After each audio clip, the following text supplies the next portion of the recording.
Hey, my people. I just wanted to drop a video and say thanks again for the amazing response to my book and to my story, and it's been overwhelming and incredible. I I love all you guys. Thanks for reading, thanks for sharing, thanks for reaching out to me, thanks for caring. Um, I dropped the ebook this morning, so that link is live. If you just go to the link below the vid, it'll link you to the paperback and the ebook. They're on the same page. So I know a lot of you guys read on your Kindle or your tablet, and some of you, I guess, even on your phone. So that's live as of this morning. And I said I was going to do a little Q&A this week, and I think the two questions that stand out the most and that I've gotten the most on messages and just talking to you guys. I think first is kind of, why did you write the book? It was, I don't know, kind of risky, I guess, to put my whole story out there, but the simple answer is it was just in there and it just wanted to come out. When I sobered up in 93, I kind of knew there was a story that I wanted to tell, and I wanted to talk about this. And I, went to AA. I knew I was there to stop drinking, but I knew there was way more to unpack than just that. And I knew that there was a reason that I drank and drugged, and I thought there was at least some reason why I had done a lot of the crazy things I had done. You don't just wake up one morning and say, hey, I think I just want to be batshit crazy today. There's usually a story. There's usually something in there, something back there to investigate. And it looks like it's about to rain on me. So it was in there. I wanted to tell this story. There's a lot of guys that can't tell this story. This happens to a lot of us, depending on what website you look at. 1 in 6 is a pretty good number. But knowing how much guys love to talk about feelings and love to kind of talk about this stuff, it's probably more like 1 in 4, 1 in 5. So that's why I wrote the book, for the guys who can't talk about this, who won't talk about this, who don't feel comfortable talking about this, or those who are no longer with us because they couldn't talk about this. Question number 2, who was my abuser? And I've messaged a couple of you back. It's not important to this story. It's everybody and it's nobody. It's your brother, your uncle, your dad, your cousin, your neighbor, your pastor, your coach, your scout leader. It's all of those trusted people in your life. It could be any of them. It could be none of them. And you don't know and you won't know. And it's not like teaching your kids to not get in the spooky white van or take candy from strangers. Those things are kind of easy. Teaching kids, especially boys, how to talk about feelings and icky stuff and uncomfortable stuff is a whole nother matter. And that's, I think, probably goes along with why I wrote this book. We need to talk about it. We need to feel comfortable talking about it, not feel ashamed.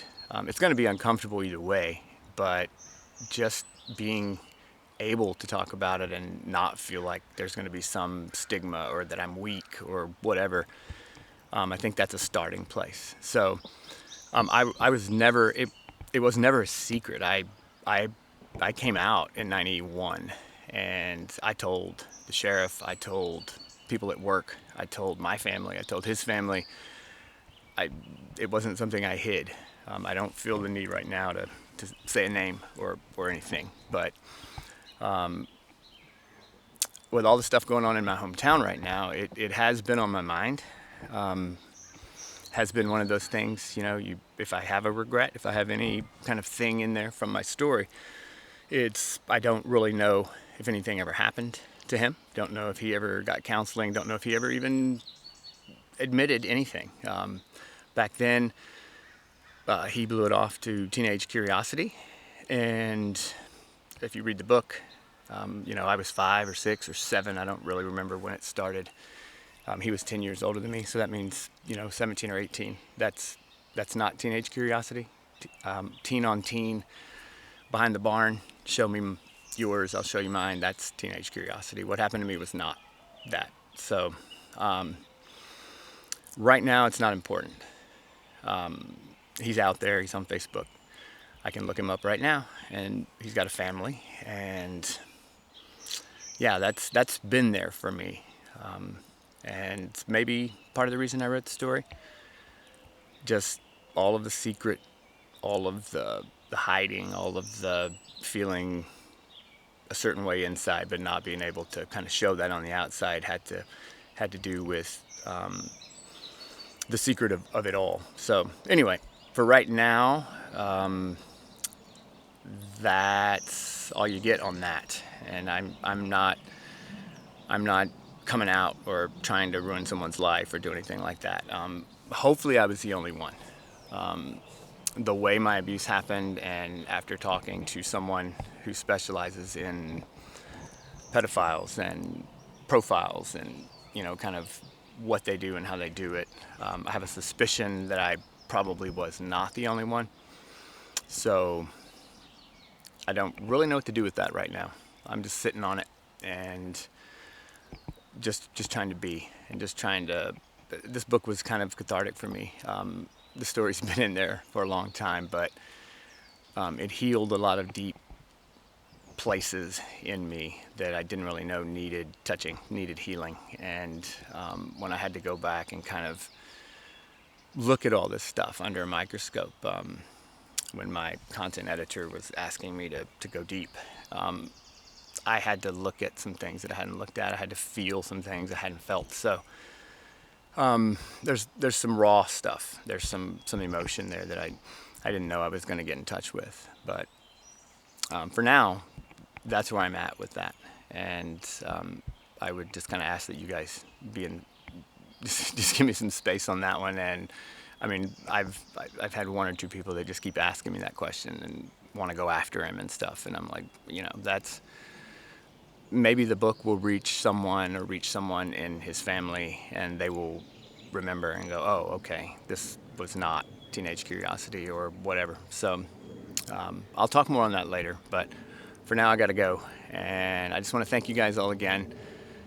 And it means so much to me to just hear that you guys care, and that maybe this story can reach someone else. And then you guys have your own stories that I'm hearing, and I hope I give at least an example that guys can talk about this, and maybe not even just to guys, but just to anyone that has dealt with something like this and you're carrying a secret around. It's like that secret is what killed me almost. The thing that happened to me was not some kind of violent thing. It was not a giant event. It was carrying that secret around and finding out later what it meant and what had happened to me. So anyway, I'll leave you with that, and I hope to post again later this week or next week, and I'll answer the next two questions in line. And comment below, ask more questions below, or email, or DM me. So big love to all of you guys.